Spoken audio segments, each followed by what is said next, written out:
अस्सलाम वालेकुम दोस्तों, my name is Irfan Khan और एक और इम्पोर्टेंट इशू के साथ आपकी खिदमत में हाजिर हुआ हूँ। Seventh NFC award. सेवन्थ इसलिए क्योंकि ये सातवां एनएफसी अवार्ड है और कॉन्स्टिट्यूशन ऑफ पाकिस्तान में जो 1973 का कॉन्स्टिट्यूशन है हमारा, उसके अंदर आर्टिकल 160 क्लोज 1 हमें इसकी मंजूरी देती है कि इसको मुल्क में नाफिजुल अमल किया जाए। एनएफसी अवार्ड है क्या और इसकी ज़रूरत क्यों है? ये सिंपल सी चीज़ है कि एक जो सेंटर जो है हमारा, जो फेडरेशन है हमारी, वो जितना भी पैसा कमाती है उसको वो किस तरह डिस्ट्रीब्यूट करेगी प्रोविंसेस में। ठीक है, अब ये जो है ये लड़ाई है, ये पंजाब कहता है कि मेरी जो है ना आबादी ज़्यादा है तो मुझे इसलिए ज़्यादा शेयर मिलना चाहिए। सिंध कहता है मेरे पास पोर्ट है, मैं रेवेन्यू ज़्यादा जनरेट करता हूँ, मैं काम ज़्यादा करता हूँ, तो इसलिए मुझे ज़्यादा रेवेन्यू मिलना चाहिए, मुझे ज़्यादा शेयर मिलना चाहिए। केपी क्या कहता है मेरे पास फाटा है, मेरे पास ट्राइबल एरियाज़ हैं, मुझे जो है डिफेंस में ज़्यादा मेरा पैसा लगता है तो मुझे इसलिए ज़्यादा पैसा चाहिए। और बलूचिस्तान में क्योंकि जो है ना आबादी कम है, इस वजह से जो रिसोर्सेज हैं उनके वो भी कम है, जिस वजह से उनको ज़्यादा शेयर चाहिए होता है।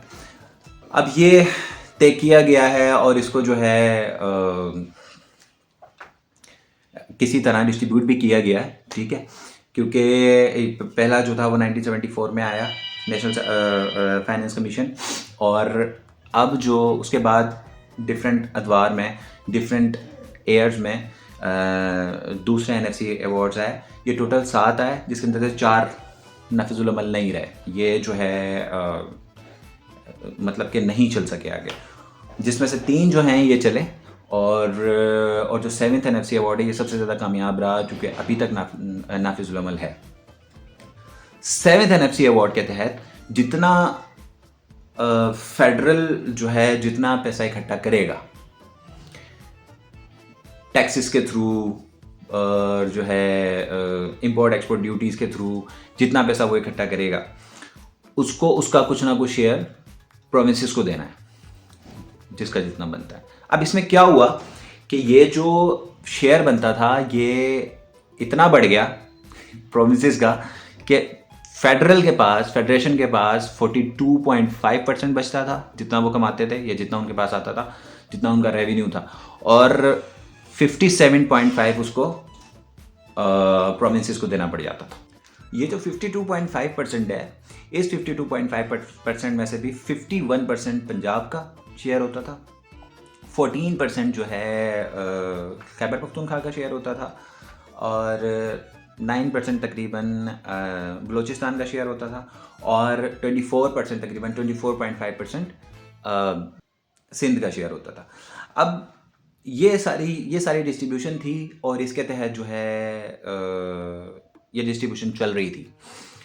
मगर क्योंकि एक बहुत बड़ा शेयर जो है फेडरेशन के पास से जा रहा था, तो उसके पास कम पैसा बचता था बाकी सारी चीज़ों को पूरा करने के लिए, जो उनके लिए ज़रूरत है उसके लिए भी उनके पास कम पैसा पड़ता था। इस तरह प्रोविंसेस जो है वो तगड़े हो गए और सेंटर जो है वो आपका वीक हो गया। अब इस बात को मद्देनज़र रखते हुए, क्योंकि बहुत सारे मामला हैं जो फेडरेशन ने चलाने होते हैं, आपके सेंटर ने चलाने होते हैं, प्रोविंसेस ने सिर्फ अपनी प्रोविंसेस के हद तक रहना होता है, बट जो फेडरल है वो आपके मुल्क को रिप्रेजेंट करता है इंटरनेशनल दुनिया में। तो इस बात को मद्देनज़र रखते हुए 27th अमेंडमेंट में ये जो प्रोविंस का शेयर है इसको रिड्यूस करने की बात की गई कि जितना भी मतलब 52.5% जो हम दे रहे हैं प्रोविंसेस को, इसको किसी भी, अभी लायामल नहीं पता, किसी भी बेस पे, मगर इसको थोड़ा कम किया जाए, इसको उस लेवल पे लेके आया जाए कि फेडरल के पास जो है वो पैसा बचे ताकि बाकी चीज़ें हों। तो मकसद ये है कि गवर्नमेंट ने ये सोचा कि एनएफसी अवार्ड से हम पैसा बचा के, यानी कि एनएफसी के तहत जो हम प्रोविंसेस को दे रहे हैं, तो प्रोविंसेस से पैसा लेके सेंटर को दे दें ताकि मामला ठीक चल सके। मगर मसला हो सकता है बहुत हद तक ये मसला मतलब थिंकिंग ठीक हो, बट अगर देखा जाए तो जो फैक्ट्स एंड फिगर्स हैं, जो NFC अवार्ड के आने के बाद से तकरीबन 2010 के बाद से, 2010 में 7th NFC अवार्ड आया, और 2010 के बाद से अब 2012 से लेके 2018 तक के, 2017 तक के अगर नंबर्स देखें तो हमारी इकोनॉमी में अच्छा खासा जो है ना वो जंप आया। और सिर्फ NFC अवार्ड को इसका ज़िम्मेदार ठहराना मेरा ख्याल है कि गलत होगा। हमने टैक्स भी कलेक्ट नहीं किए, टैक्स कलेक्शन हमारी बहुत लो रही, 10% हमारी टैक्स टू GDP रेशो खड़ी है। हालांकि जो पावरफुल कंट्रीज़ हैं उनकी 20 to 30% पर भी है, इवन के इंडिया की 17% पे है, और हमारी टैक्स टू GDP रेशो सिर्फ 10% है। यानी कि हमने GDP के अगेंस्ट 10% हमने टैक्स कलेक्ट किया।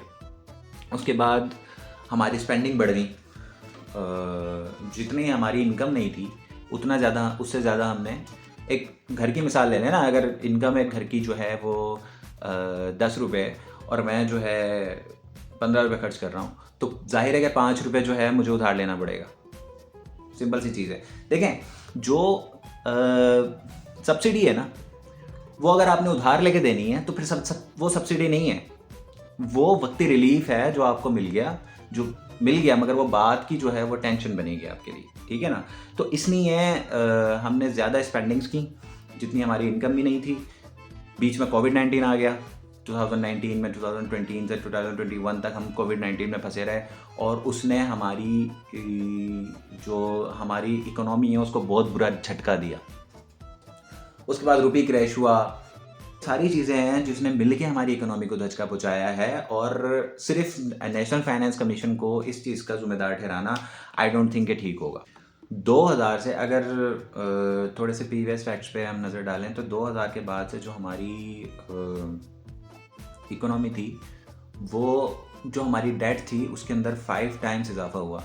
यानी कि 2000 के बाद से हम लोन लेते गए, राइट, लोन लेते गए, उसमें जो है ना बहुत बड़ा इजाफा हुआ। इवन के 2001 में हमें पेरिस क्लब के पास भी जाना पड़ा। पेरिस क्लब एक ऐसा कंट्रीज़ का ग्रुप होता है जो कि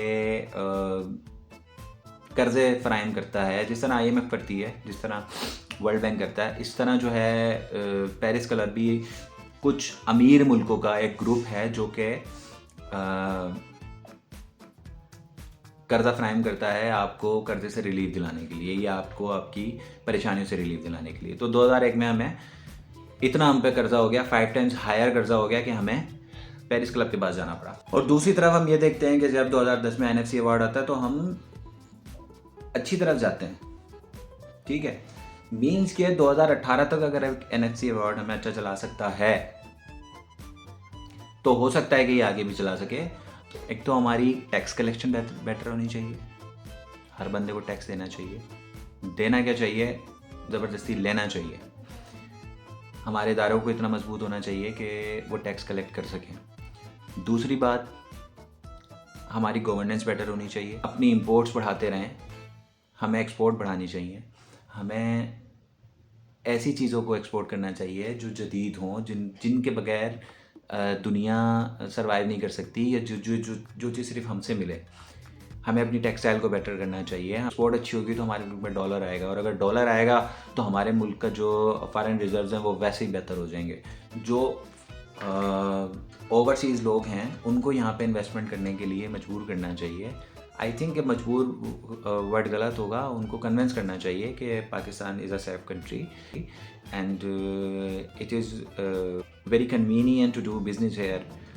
बाकी जो है आई होप के ये जो डिसीजन है ये भी कारआमद साबित हो, और हर हाल में जो है पाकिस्तान का भला हो।